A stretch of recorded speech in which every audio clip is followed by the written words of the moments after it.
말씀을 가까이 하는 삶이라는 제목을 가지고 하나님 말씀 나누겠습니다.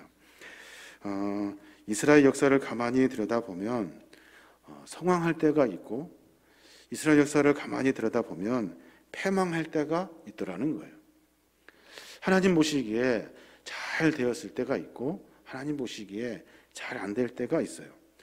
오늘 우리가 본문을 읽었습니다마는 오늘 본문의 배경은 통일 왕국을 이루고 가장 번영하였던 솔로몬 왕이 죽자 이스라엘 나라가 두 개로 그냥 분열돼 버리고 맙니다. 오랜 기간 동안 북쪽 지파와 남쪽 유다 지파 간에 뿌리 깊은 갈등을 극복하지 못하고, 또 왕의 지나친 노역을 감해달라는 그 백성의 요구에 솔로몬 다음에 왕이 된 르호보암이 그 말을 무시해버립니다. 왕에게 나와서 노역을 좀 감해 주십시오 라고 부탁하는 백성들을 르호보암 왕이 채찍으로 다스려요. 채찍으로. 결국은 어떻게 됩니까? 나라 안에 반란이 일어나게 됩니다. 그래서 북쪽에 10개 지파가 반기를 들고 나라를 분리하고, 또 남쪽으로는 2개의 지파가 솔로몬 왕의 아들 르호보암을 왕으로 세워서 또 다른 나라를 만들어 가게 됩니다. 나라가 안타깝게도 둘로 나누어진 거예요. 어떻게 보면 성경 안에 그 사람들, 그리고 그 백성들, 하나님의 거룩한 뜻 안에 살지 아니하고 매번 분쟁하고 싸우고 있는 이스라엘 백성들, 그 안에 원인이 있는 것 같아요. 그 왕이 잘못인 것 같고, 또 잘못 판단한 여러 이스라엘의 지도자들이 잘못인 것 같아요. 근데 성경은 이스라엘이 흥할 때와 패할 때, 그 두 때를 정확하게 분리하고 있어요. 어느 때 흥하는지, 어느 때 패하는지를 가르쳐주고 있다고요. 오늘 1절 말씀 보면 그렇게 말해요. 그가 여호와의 율법을 버리니 온 이스라엘이 본받은지라 라고 말해요. 언제 흥하냐면 여호와의 율법을 붙들 때인데 그가 여호와의 율법을 버렸대요. 그랬더니 어떻게 됐어요? 이스라엘 백성 전체가 율법 버리는 일을 따라 했다는 거예요. 그가 누굽니까? 솔로몬 뒤를 이어 왕이 된 르호보암 왕이에요. 그 르호보암 왕이 하나님의 말씀을 버렸어요. 그랬더니 이스라엘 백성들 전체가 말씀을 버리고 결국에는 나라가 두 동당이가 나버리고 맙니다. 말씀 따라 행할 때는 흥하지만 말씀을 버리고 그들의 마음대로 행하면 그때부터 패망의 길인 거예요. 하나님은 말씀을 통해서 우리에게 그것을 분명히 가르쳐 주셔요. 그럼 하나님이 무엇에 관심을 갖고 있는지 우리는 쉽게 알 수가 있어요. 하나님은 하나님의 말씀을 가까이 하는 백성에게 관심을 보여주고 계시는구나 라는 것을 깨달을 수가 있죠.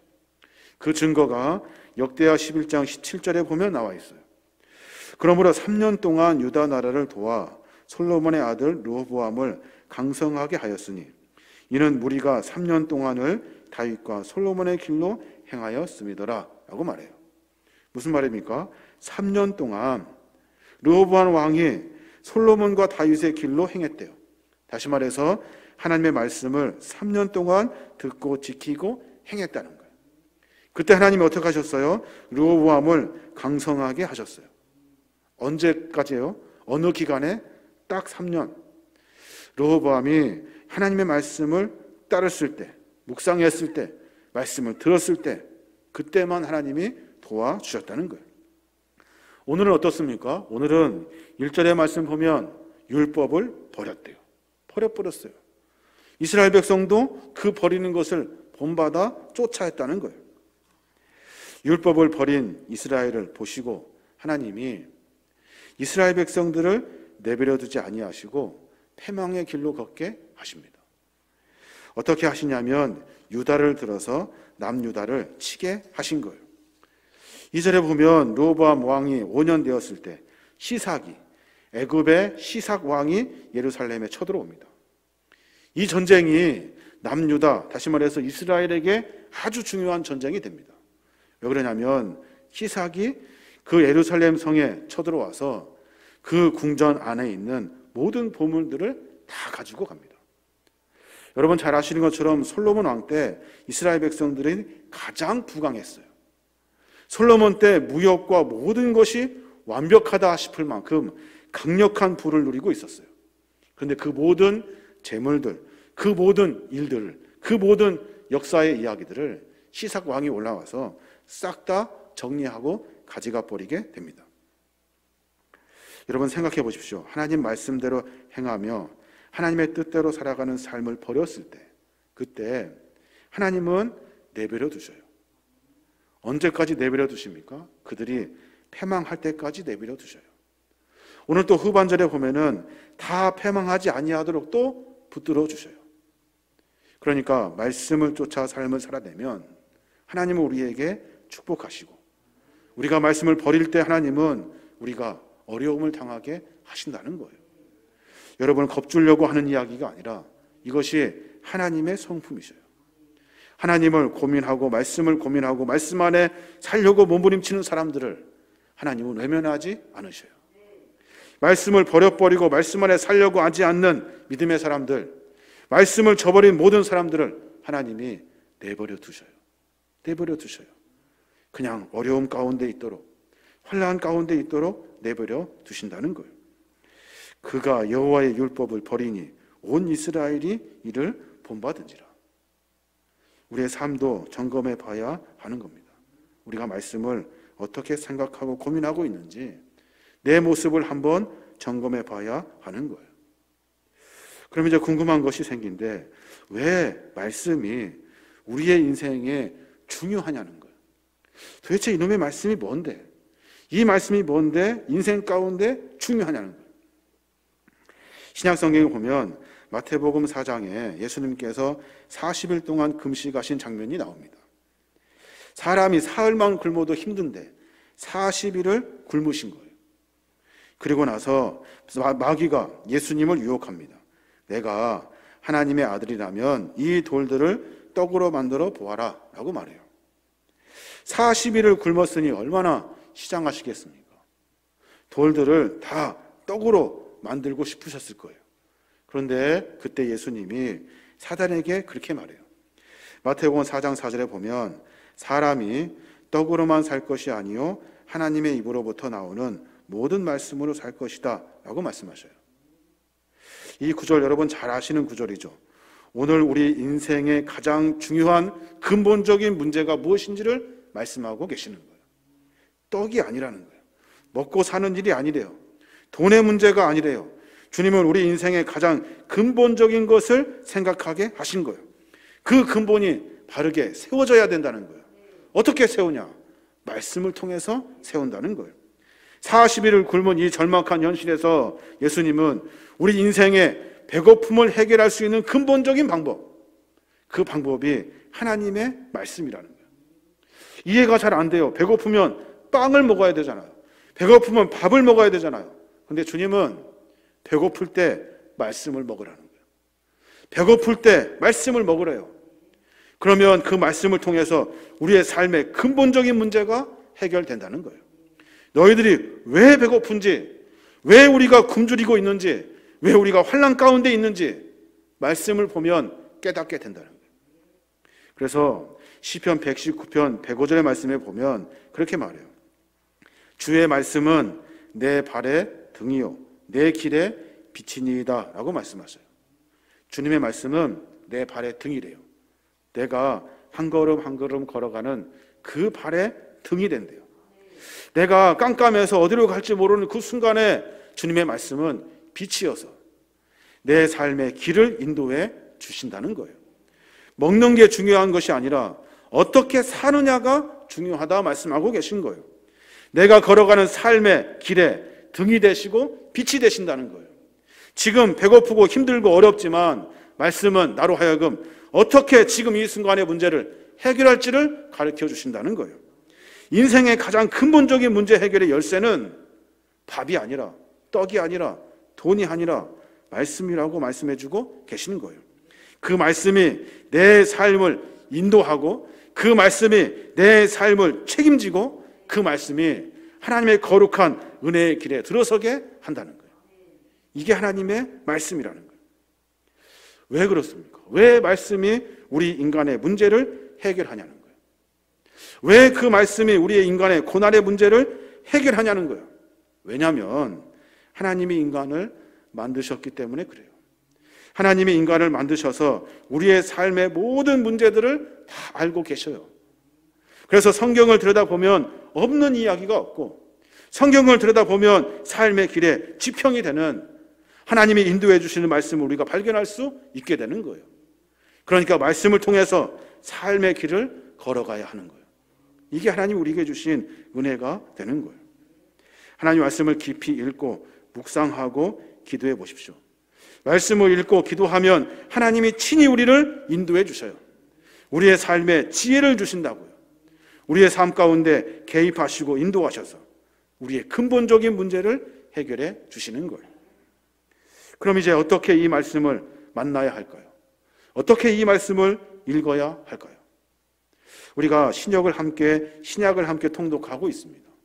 음원을 같이 듣고 그 말씀 안에 받은 은혜들을 기록하고 있다고요. 우리의 삶의 모습 가운데 하나님 말씀을 계속해서 읽어야 돼요. 마치 되새김질하는 짐승처럼, 되새김질하는 반추 동물처럼 하나님 말씀을 반복해서 계속해서 들어야 돼요. 소를 가만히 보면 한시도 그 입이 가만히 있지 않아요. 무언가 계속 씹고 있다고요. 뭔가 계속 씹어. 낙타도 그렇고 사슴도 그렇고 기린도 그렇고 양도 그렇고 초식 동물들은 다 그래요.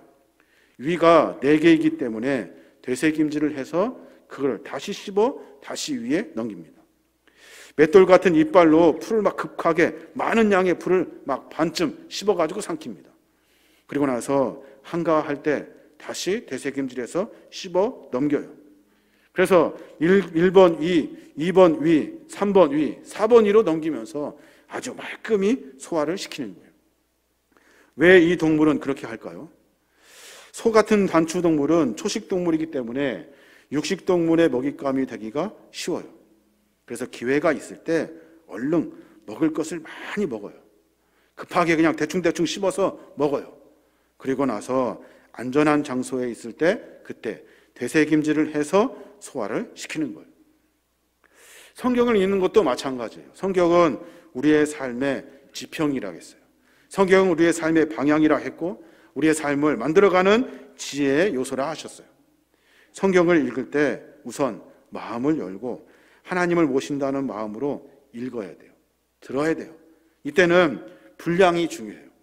많이 듣고 많이 읽는 것이 중요해요.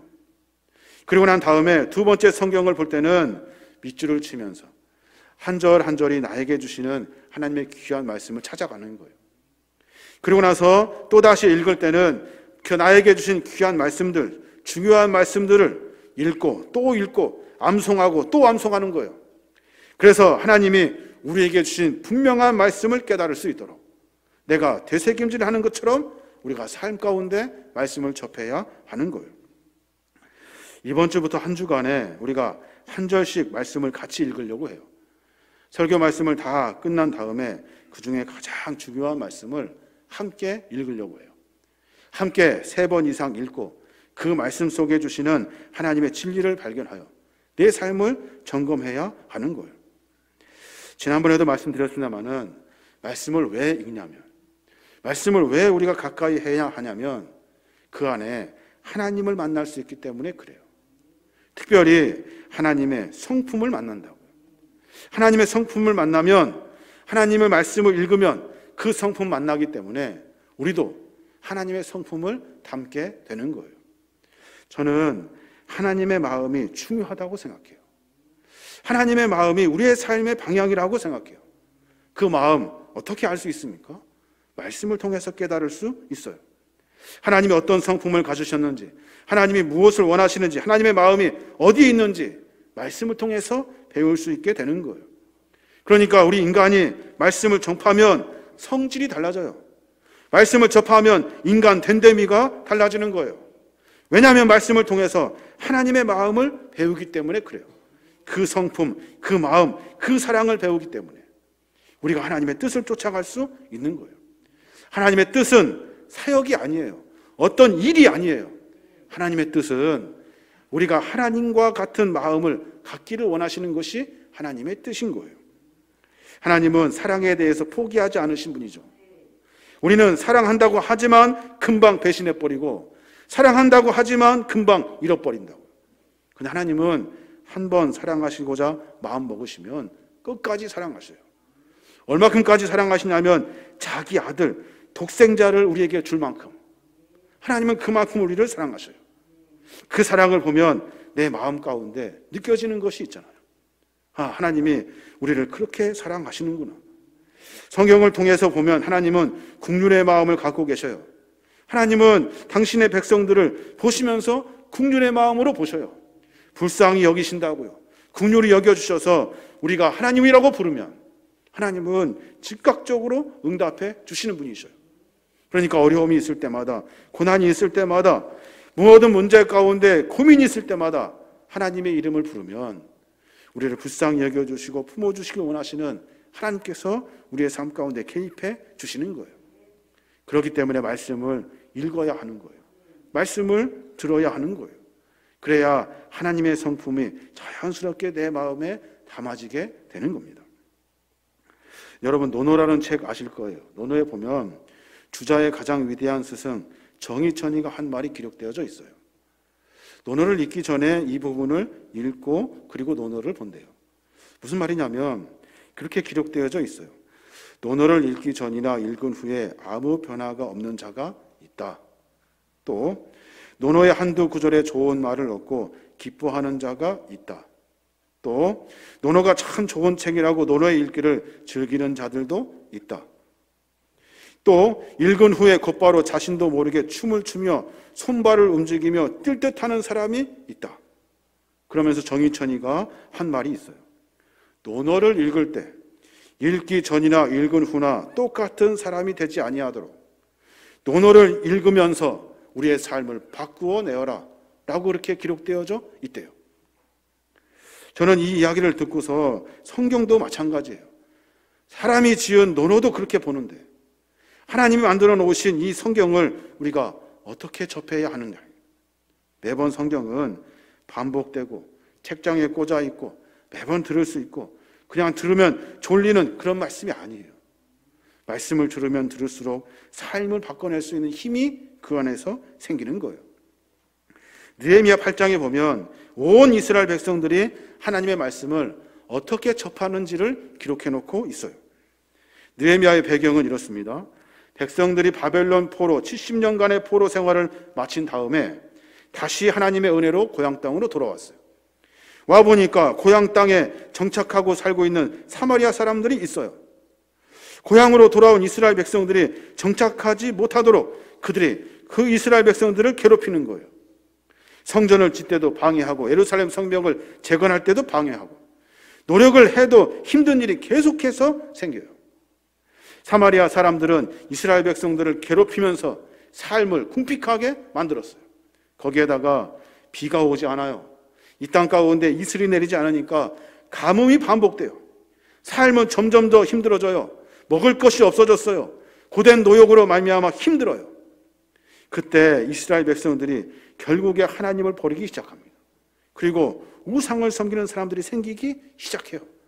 왜냐하면 입에 풀칠하기 위해서, 먹고 살기 위해서 보여지기에 화려한 것들을 쫓으며 산다고요.